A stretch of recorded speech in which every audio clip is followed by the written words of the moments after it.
നമസ്കാരം. ജനങ്ങൾക്ക് എന്തായാലും കാര്യങ്ങൾ മനസ്സിലായിട്ടുണ്ട്.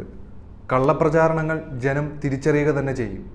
വടകര ലോക്സഭാ മണ്ഡലം LDF സ്ഥാനാർത്ഥി KK ശൈലജ ടീച്ചർക്കെതിരെയുള്ള സൈബർ അശ്ലീല പ്രചരണത്തിന്റെ സൂത്രധാരന് പിടിവീണിട്ടുണ്ട്. വ്യാജ സമൂഹ മാധ്യമങ്ങളിലൂടെയുള്ള പ്രചാരണത്തിന് പിന്നാലെ യൂത്ത് കോൺഗ്രസ് ദേശീയ കോഓർഡിനേറ്റർ ഷോബിൻ തോമസ് നേരിട്ടും പ്രചാരണത്തിൽ പങ്കെടുത്തതായി ഇപ്പോൾ തെളിഞ്ഞു വന്നിട്ടുണ്ട്. UDF സ്ഥാനാർത്ഥി ഷാഫി പറമ്പിലിൻ്റെയും യൂത്ത് കോൺഗ്രസ് സംസ്ഥാന പ്രസിഡന്റിൻ്റെയും മനസാക്ഷി സൂക്ഷിപ്പുകാരനായ ഇയാൾ കണ്ണൂർ ആലങ്കോട്ട് സ്വദേശിയാണ്. ഷോബിൻ തോമസ് ചവണലിൽ എന്ന വ്യാജ അക്കൗണ്ട് വഴിയാണ് ഇയാൾ അസഭ്യം പറഞ്ഞിരിക്കുന്നത്. സ്ത്രീത്വത്തെ അപമാനിക്കുന്ന തരത്തിലുള്ള പരാമർശങ്ങളാണ് മുഴുവനും.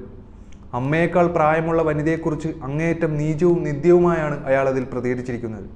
അശ്ലീല വീഡിയോ അയച്ചു തരാമോ എന്ന് വരെ കമന്റിട്ട് ചോദിച്ചു.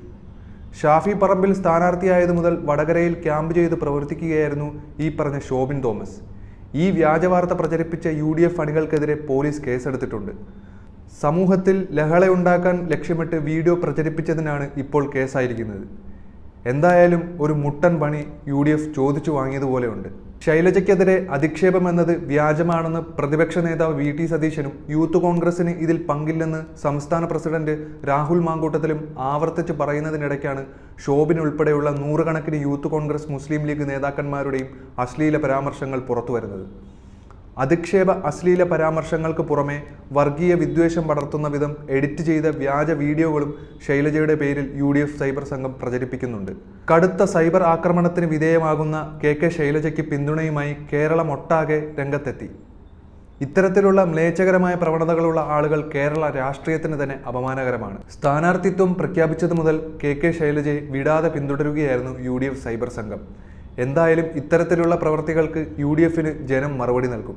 പക്ഷേ ഇങ്ങനെയുള്ള തരംതാണ പ്രചാരണങ്ങൾക്ക് ജനം അതേ ഭാഷയിലല്ല, മറിച്ച് ജനാധിപത്യത്തിന്റെ ഭാഷയിലായിരിക്കും മറുപടി നൽകുന്നത്. പ്രതിസന്ധികളുടെ കാലത്ത് കേരളത്തിന് മുതൽക്കൂട്ടായത് ശൈലജ ടീച്ചറുടെ പ്രവർത്തനങ്ങളാണ്.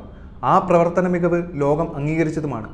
ഓർമ്മയില്ലേ, ആരോഗ്യമന്ത്രിയായിരുന്ന കാലത്ത് KK ശൈലജ ടീച്ചറിനെ കോവിഡ് റാണി, നിപ്പ രാജകുമാരി എന്ന് പരസ്യമായി അവഹേളിച്ചത് അന്നത്തെ KPCC പ്രസിഡന്റ് മുല്ലപ്പള്ളി രാമചന്ദ്രനാണ്. ദി ഗാർഡിയൻ എന്ന പത്രത്തിൽ കോവിഡ് പ്രവർത്തനങ്ങളെ അനുമോദിച്ചുകൊണ്ട് KK ശൈലജയെ റോക്ക് സ്റ്റാർ എന്ന് വിളിച്ചപ്പോൾ മുല്ലപ്പള്ളി അതിനെ റോക്ക് ഡാൻസർ എന്ന് പരിഹസിച്ചു. ഏറെ വിവാദമായിട്ടും അന്നത് മാപ്പ് പറയാനോ ആ പരാമർശത്തെ പിൻവലിക്കാനോ മുല്ലപ്പള്ളി തയ്യാറായിരുന്നില്ല. ഇതിലൊക്കെ എന്താണിത്ര തെറ്റെന്നാണ് മുല്ലപ്പള്ളിയുടെ ഉളുപ്പില്ലാത്ത പ്രതികരണം.